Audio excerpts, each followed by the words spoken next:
அப்துல் காதர் காதிரி என்கிற நாகூர் ஆண்டவர். அவர் அடக்கமாகி 600 ஆண்டுகளுக்கு மேல் ஆகிறது. 600 ஆண்டுகளுக்கு மேல் ஆகிற, நான் விரிவாக சொல்லவில்லை, நேரம் கருதி சுருக்கமாக சொல்கிறேன். அவரது அடக்க ஸ்தலத்தின் மீது, அவர் அடங்கி இருக்கிற இடத்தின் மீது, அந்த கல்லறையின் மீது ஒரு பச்சை துணி போர்த்துவார்கள்.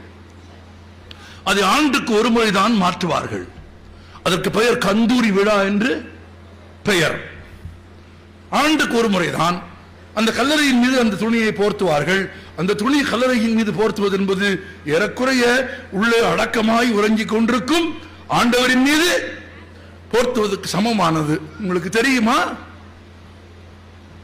உங்களுக்கு சொல்கிறேன், தெரியாதவர்களுக்கு சொல்கிறேன், தெரிந்தும் தெரியாதது போல் நடிக்கிறவர்களுக்கு சொல்கிறேன். ஒன்றுபட்டு ஒற்றுமையாய் வாழுகிற மக்களுக்கு இடையில் பகைமையை மூட்டுகிறவர்களுக்கு, ஊர் இரண்டுபட்டால் தனக்கு கொண்டாட்டம் என்று நினைக்கிற கூத்தாடுகளுக்கும் சொல்கிறேன். நாகூர் ஆண்டவரின் அடக்க ஸ்தலத்தின் மீது அந்த பச்சை துணியை போர்த்துவதற்கு பழனியாண்டி பிள்ளை என்கிற ஒரு இந்துவை தேர்ந்தெடுத்து வைத்திருக்கிறோம்.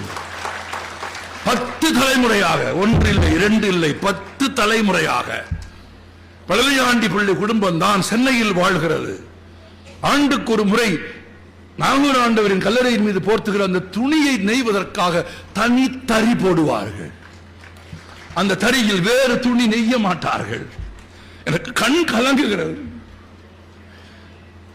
ஆண்டவர் குடும்பத்திற்கு தனித்தறியில் நெய்த துணியை கொண்டு வந்து அணிவிக்க வேண்டும் என்பதற்காக அந்த குடும்பம் ஒரு இஸ்லாமியர் ரமலான் நோன்பு நிற்பதை போல, ஒரு இந்து விரதம் இருப்பதை போல, அந்த இந்து குடும்பம் நாகூர் ஆண்டவருக்கு தருகிற ஆடையை அணிவிப்பதற்காக 30 நாட்கள் விரதம் இருந்து நோன்பு காப்பார்கள்.